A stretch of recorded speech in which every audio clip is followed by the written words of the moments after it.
Welcome to the Oregon City Chamber State of the Districts. I'd like to talk with you guys real briefly before I turn this over to Seth.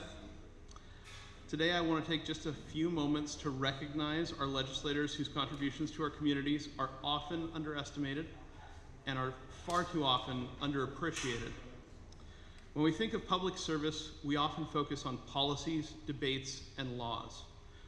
But behind every piece of legislation, every vote cast, every decision made, there is a person who, like us, has a family, responsibilities, hopes, and challenges. These two legislators before you today took on an immense responsibility of serving the public and of serving you. Being a legislator is not just a title. It is a calling that demands time, energy, and heart.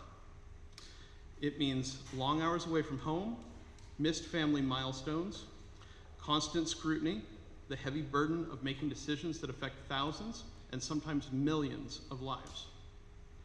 They walk into this role knowing that they are not going to please everyone. They accept that tension, that criticism, and the pressure because they believe in something bigger than themselves, the well-being of our communities and of our state.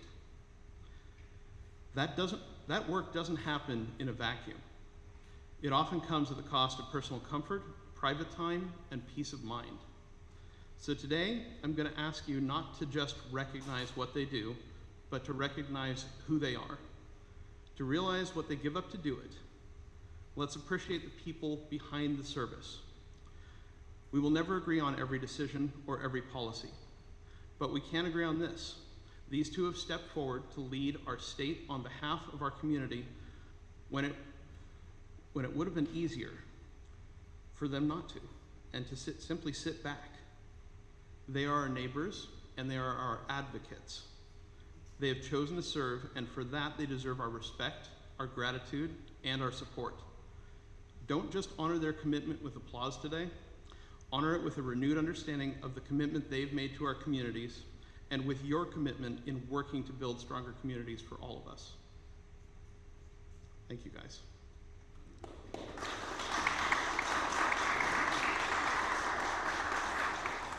So today we do have many elected officials joining us. Obviously, Senator Meek, Representative Hartman,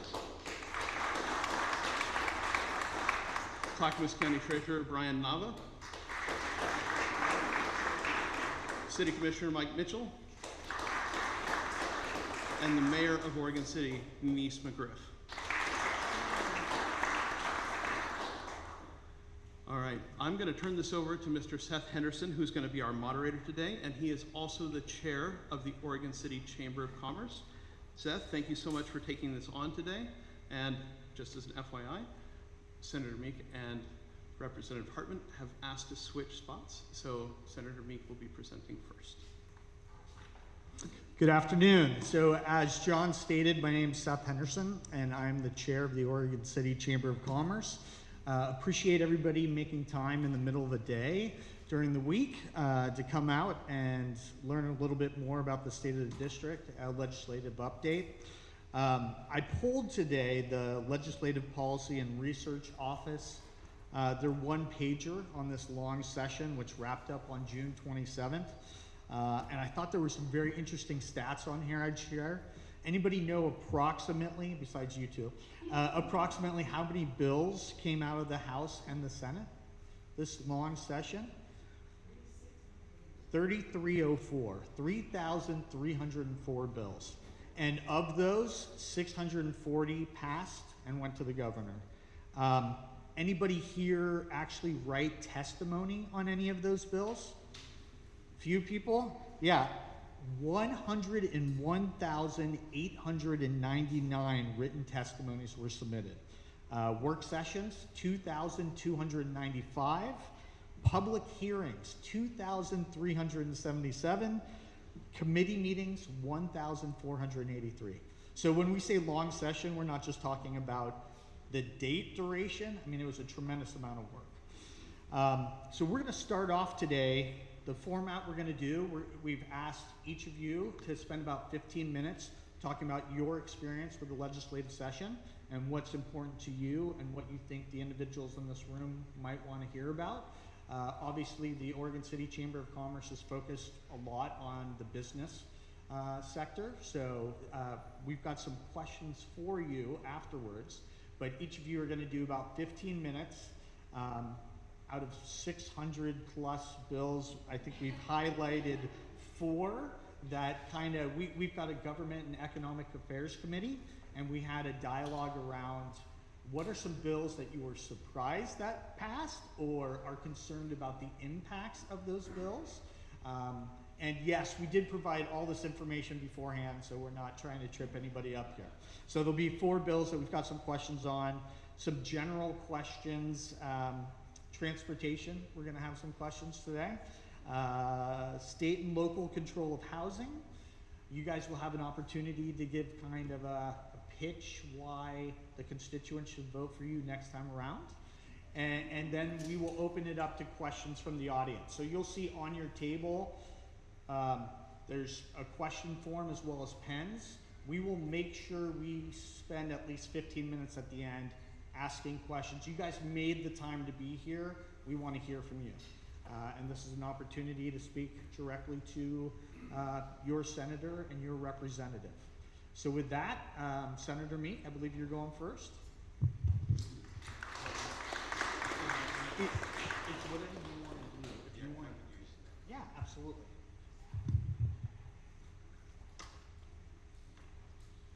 Well, thank you so much. It's good to see you all. And John, I just want to say that's one of the best introductions I've ever heard.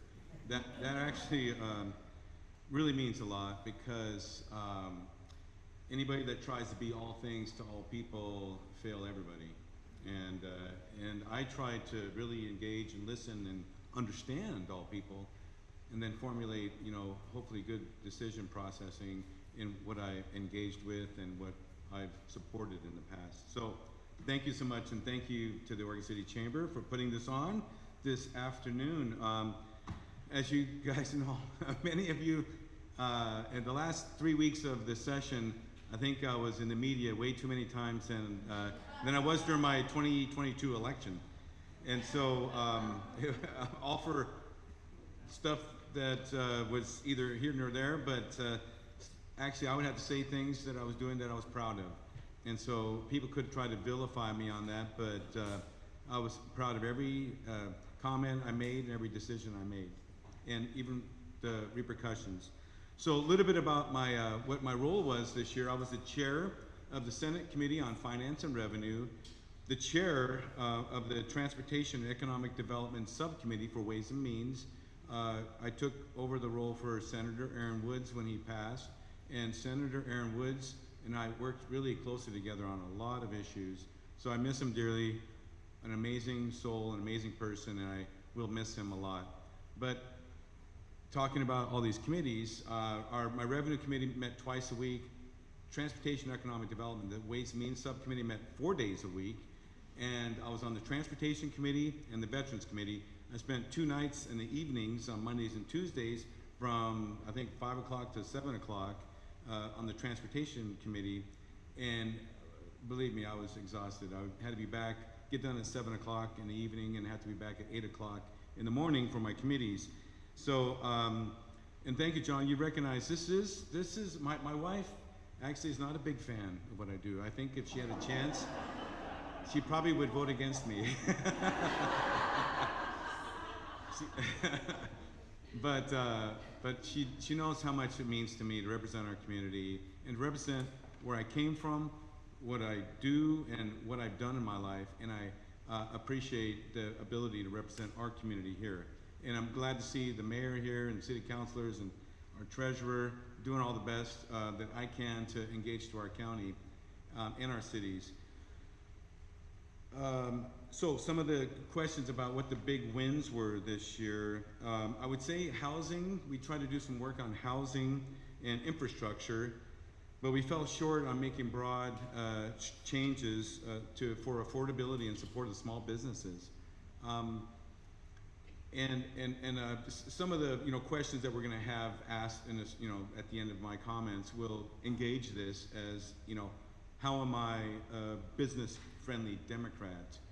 And the difference between me, a business-friendly Republican, and a business-friendly Democrat is that I'm at the table, I'm in the caucus, sharing the concerns that the business community has, and my voice lends a lot of weight.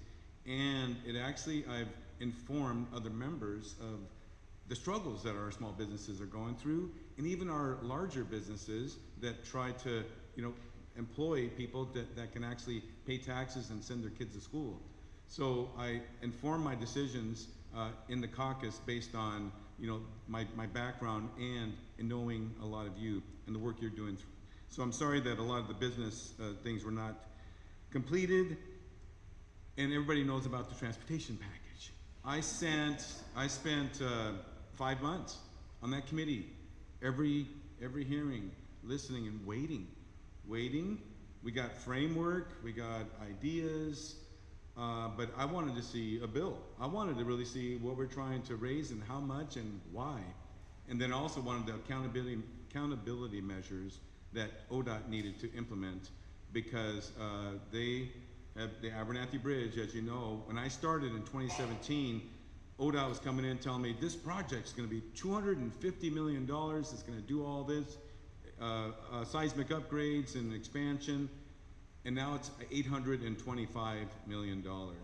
I was frustrated to be in the committee when ODOT director said, yeah, our budget for the Abernathy Bridge is $825, and I said, pardon me.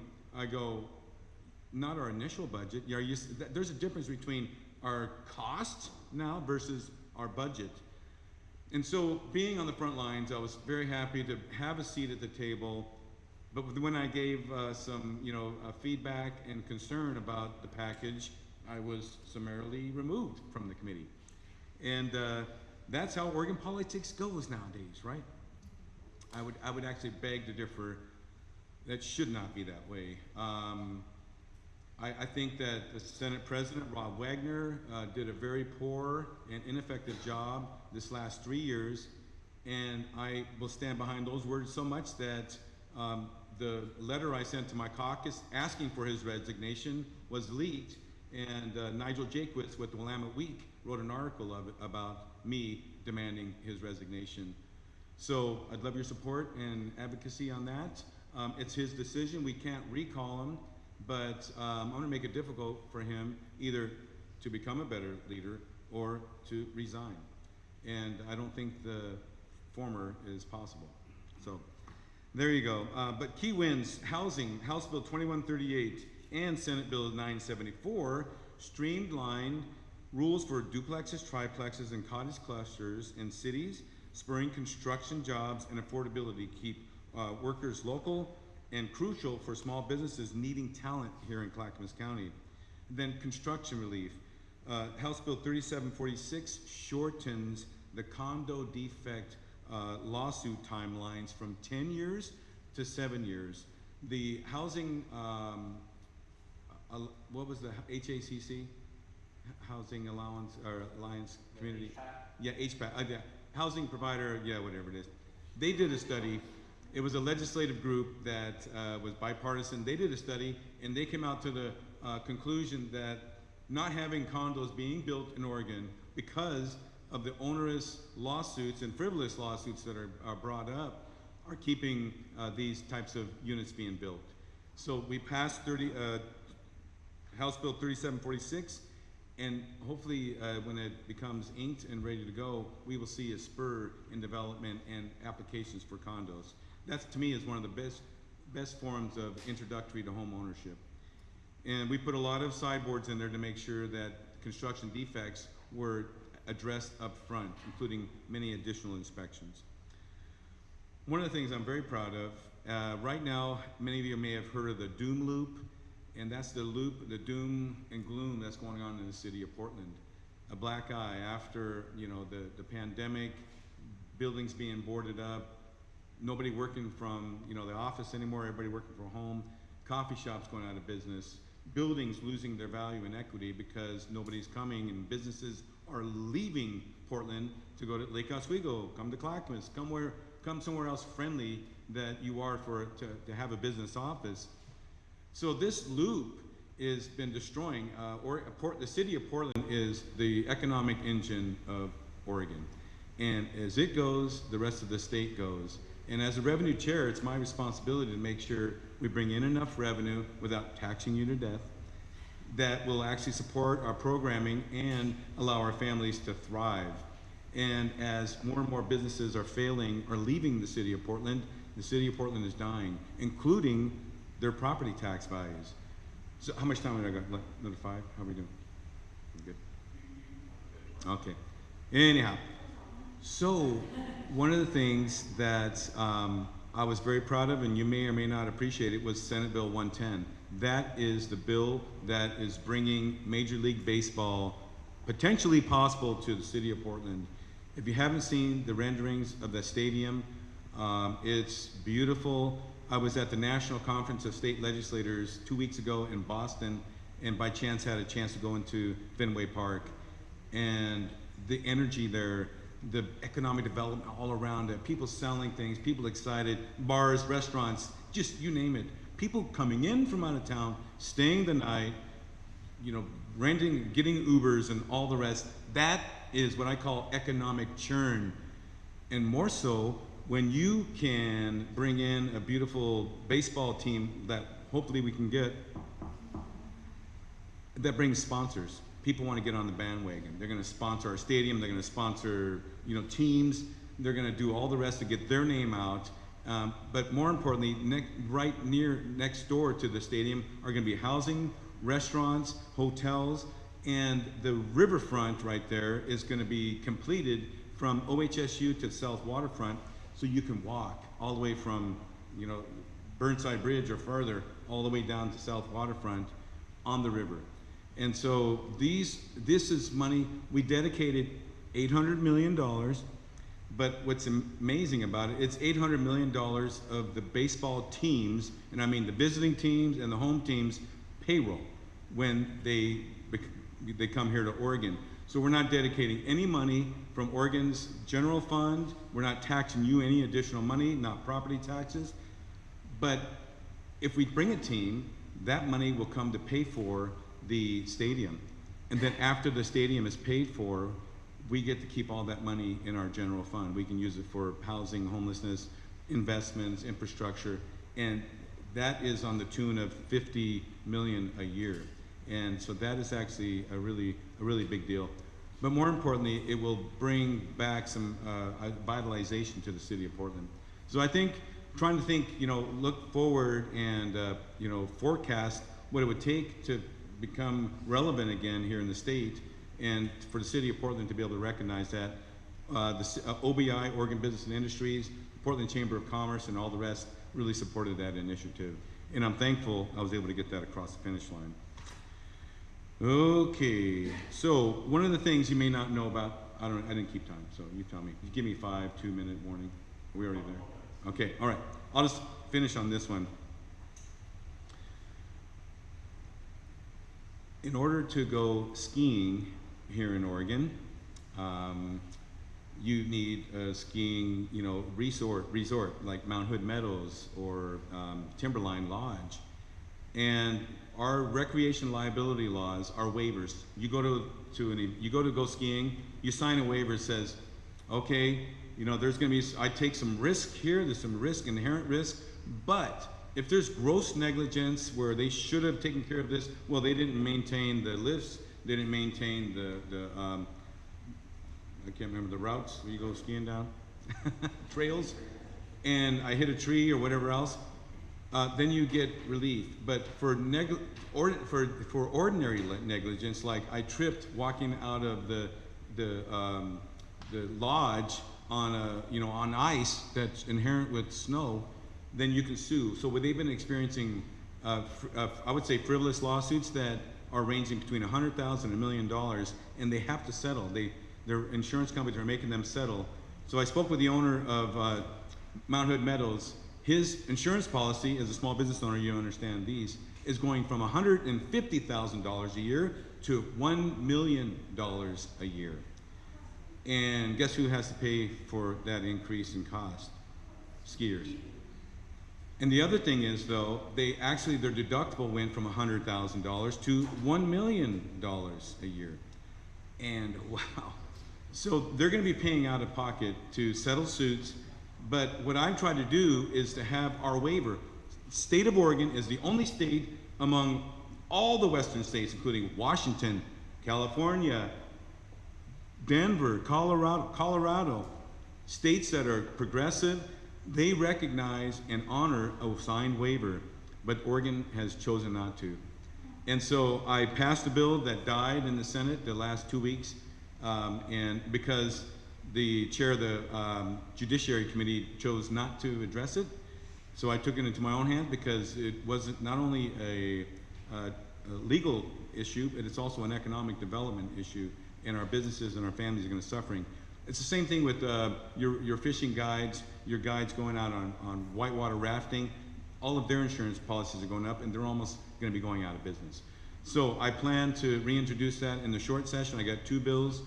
That's going to be one of them to help our families be able to appreciate what Oregon offers, including mountain biking, skiing, and enjoying all of our outdoor recreations. And absent addressing this, they're vulnerable to be lost. I promise you that. So thank you so much. I look forward. I got a lot more, but I'll be happy to answer questions as we continue. So good, thank you.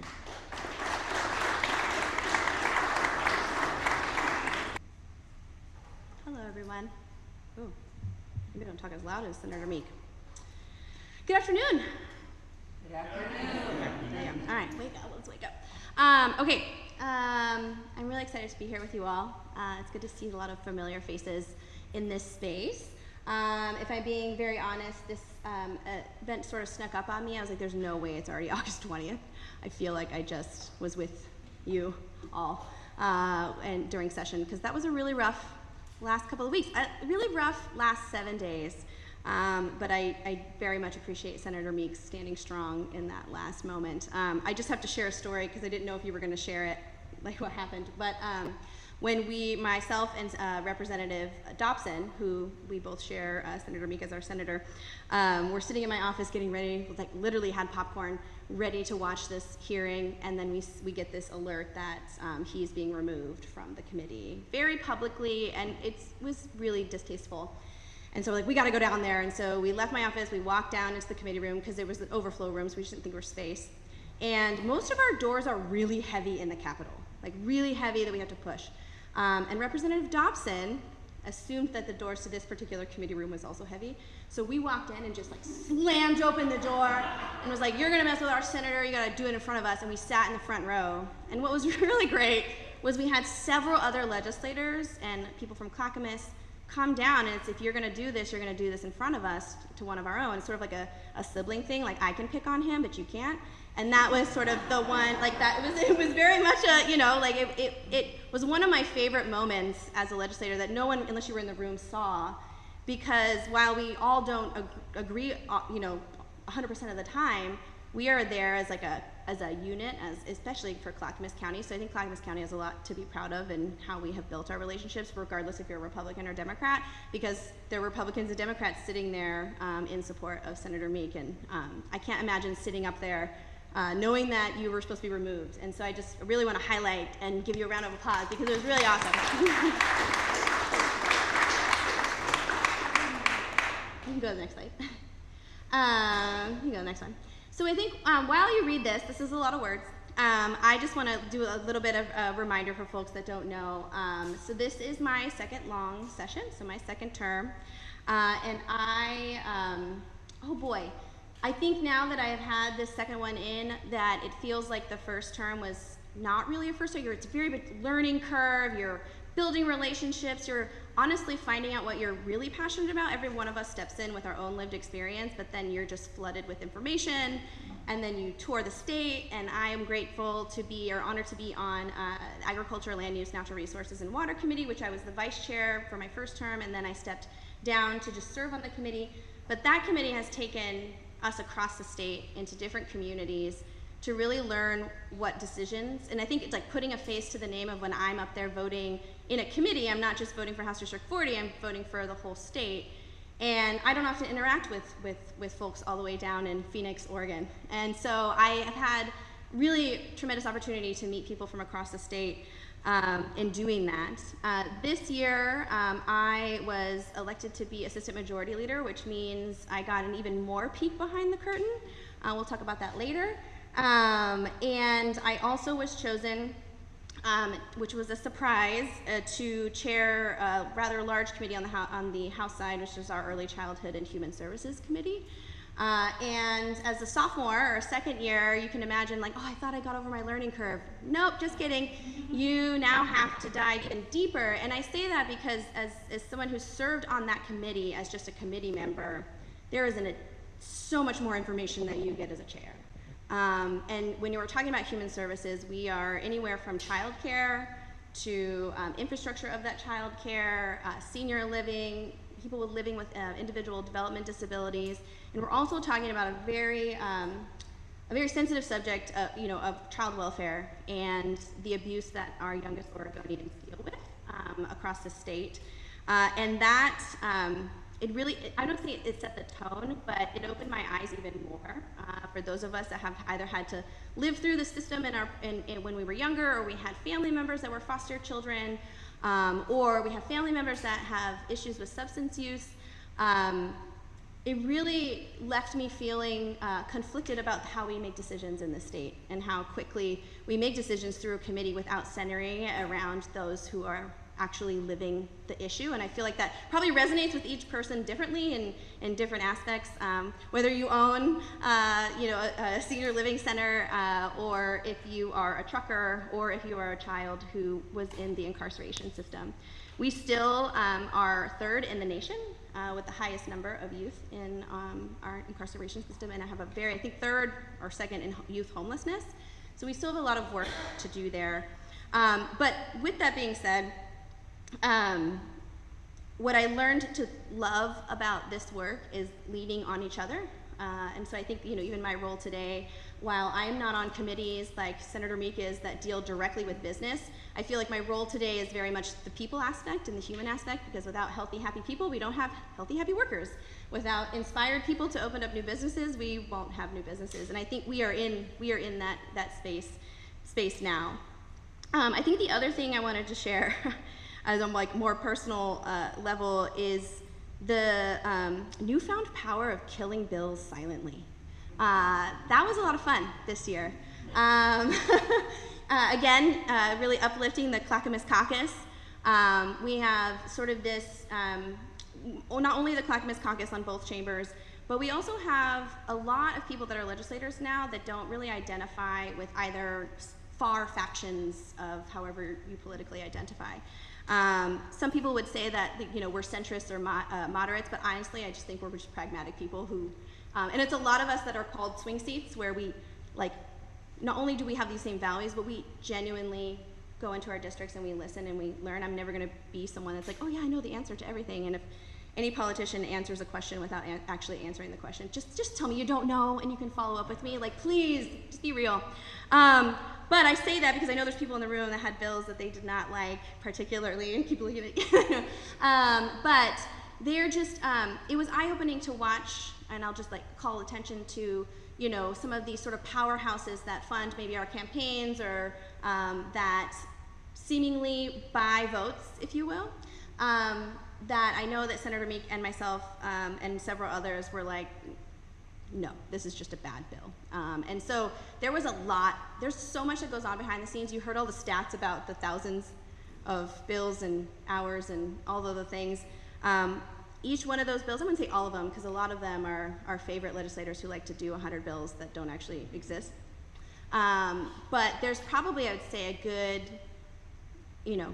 couple of dozen bills that were just bad for either business, bad for people in certain communities, bad for cities. I think there's a really heavy emphasis for me being a city councilor before, heavy emphasis on local control and what we do with that, and not having the state, really demand that we do things. So, I'm not going to read those because you just got to read them while you're listening to me. So we can go to the next section. I would say for me, so these are some of the funding wins. We each, as individual legislators, get sort of to rank what our requests are for our districts and what will serve as many people as possible. And that is really challenging sometimes when there's not a ton of projects going on, or particular projects that's not up here that I wasn't allowed to ask for because it was $20 million. You know, I still asked for it, but I knew I wasn't going to get it.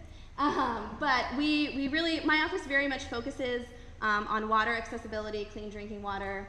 The Gladstone Head Start, which is the old YMCA building off of Webster, has been vacant, God, like 6-7 years now.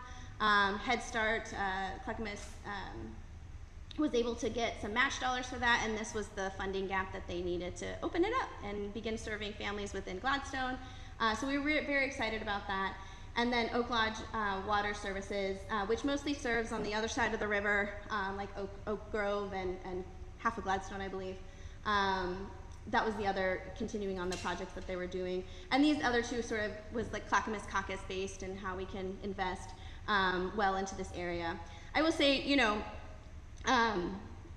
while this is like not an exhaustive list, there were a lot of other things we asked for that were not funded. And I think, you know, the Willamette Locks was, I think, a pretty much a really big shocker to us that it was not prioritized. And don't ask me why, I don't have that role in choosing what gets funded.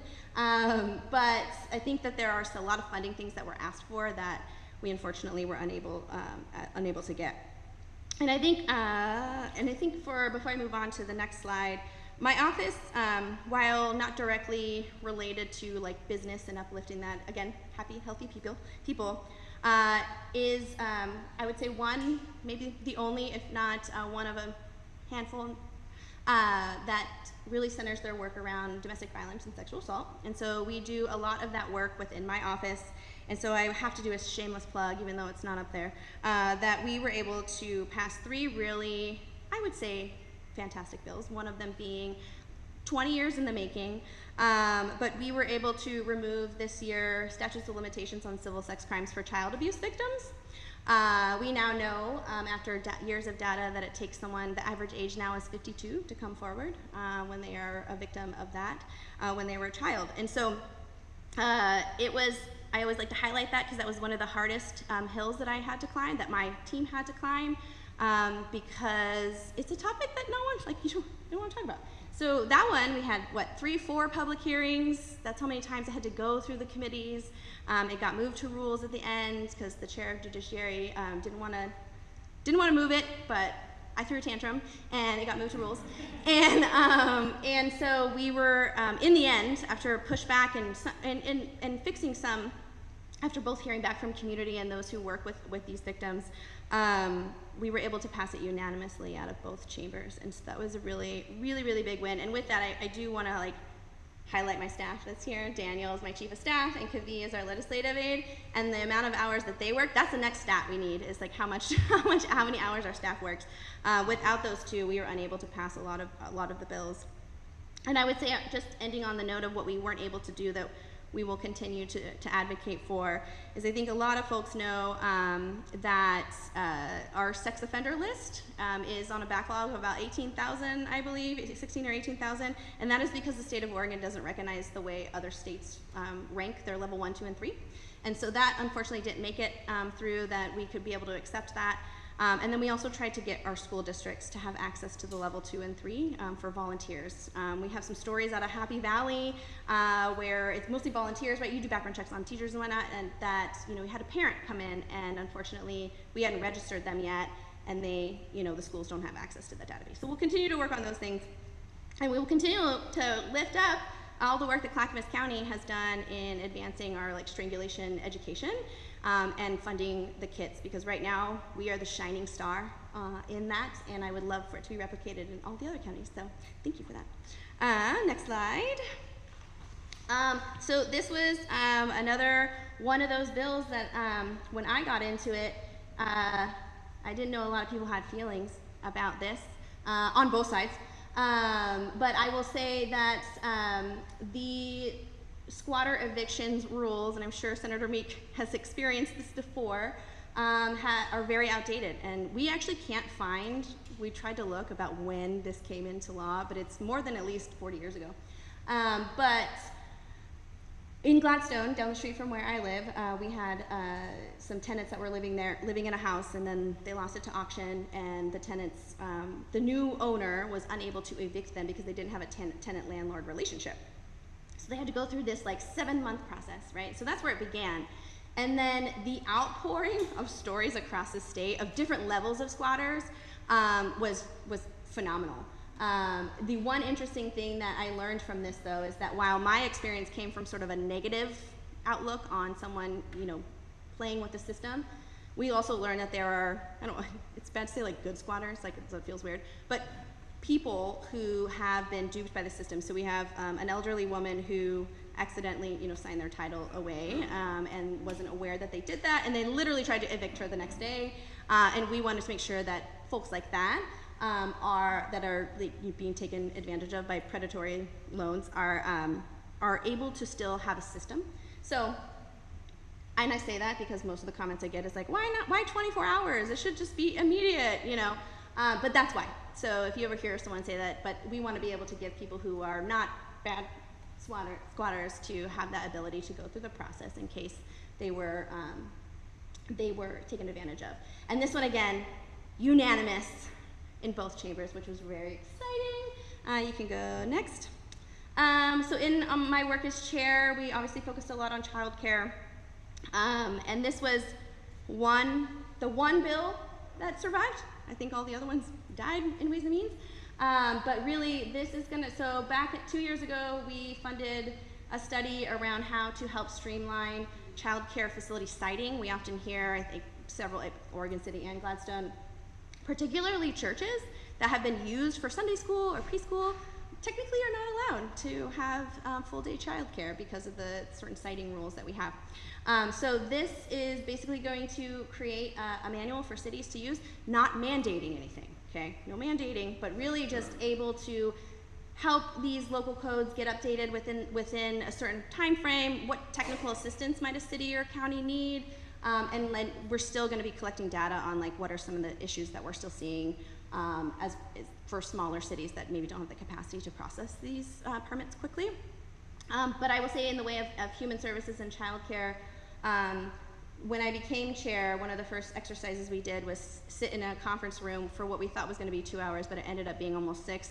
And Kavi is looking at Daniel like, oh yeah, that was painful. And we just had a big whiteboard, and the duplicative processes that this state has, probably in every agency, but particularly in now what we call Department of Early Learning Care, where we have like Preschool Promise, we have, pre-K to kindergarten, we have 0 to 5, we have all these amazing programs that often overlap with one another and actually compete with one another. So you have like Head Start and preschool should not be competing with each other. We should be uplifting each other.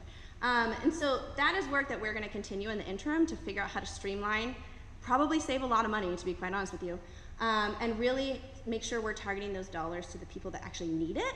And also, in a dream world, similar to what New Mexico just passed, figure out how we also pay attention to the middle class, because we, still $2,000 is a lot of money for childcare, but in New Mexico they just passed that anyone making under $120,000 their childcare is free. And so it's different than what we do here, where I know, yeah, I haven't dove into it fully yet, but it's different than what we do here, where we give the parent like the subsidy, versus what they are doing there, which I think is kind of fantastic, is actually funding the child care centers, so that they have not control, but oversight on how their operational costs are. Because oftentimes we're giving people money and we're like, well, where did it go? And then you find out that they're overspending on trips to conferences, Business Oregon. And so that is what we're going to continue to work on here in the child care space. And you can move on to my last slide. I think it's my last slide. Apparently we have a transportation package coming. But I think Senator Meek touched on it first. And I just am very proud of the Clackamas caucus that we have built, because it can be very lonely when you are the only one, which sadly you often are the only one over there, when you are I would say my first session was very much like, oh, Clackamas is whining about tolling again. That's sort of like the mentality, right? But when that report came out, and if you haven't read it yet, please follow up with us and we'd share it. When that report came out that ODOT, in fact, is not managing its funds correctly, nor does it have the experience to manage mega projects, and that they have been guesstimating on how these projects are going to be, I think it felt really good, and I think Clackamas County felt a little bit of validation. And I know that Trent in the back over there and all of Clackamas County could have probably said everything in that report without having to pay millions of dollars to do a single audit or an independent audit. But really what my particular focus is making sure, again, that we remove the language that they tried to sneak in there at the very end, and I believe that's going to be in this new one, that there will be no tolling allowed, no matter what. Yay, no tolling. And I'll be honest, I am still very much not decided on how I feel about the future of this particular package, mainly because, again, you know, we've had a couple of months to work on this. I was a part of a very small group towards the end there that was like, this is a big package, this isn't gonna work for my community, and we tried to narrow it down and it just ended up not working. And I think I'm very adamant that making sure that we have safe bridges and our project Abernathy is finished. We need our widening, we need that lane, we were promised it, but it hasn't been talked about. And we also need to make sure that if we are doing payroll taxes and we're doing additional taxes on our communities, that it stays within our community. I think I've heard that loud and clear in many aspects that we don't want to pay for, no offense to Portland, but Portland's transportation. We want to make sure that we're getting our fair share, and having one bus or two buses in this area doesn't feel like that. And so, oh, and then also I would say, you know, I don't think it's on there, but making sure that electric vehicles are paying their fair share, which they haven't been, and then doing right by sort of the heavier users, those, you know, our truckers, and those that have, you know, nurseries, because all of those are included in that, and farming and whatnot. So I think I'm still I don't know how I feel about this transportation package, because things, as we've learned, change until the very last minute. But as long as it's not on the backs of our people, maybe we have a deal. With that, I think my slide's done, and we're supposed to go into questions. But thank you.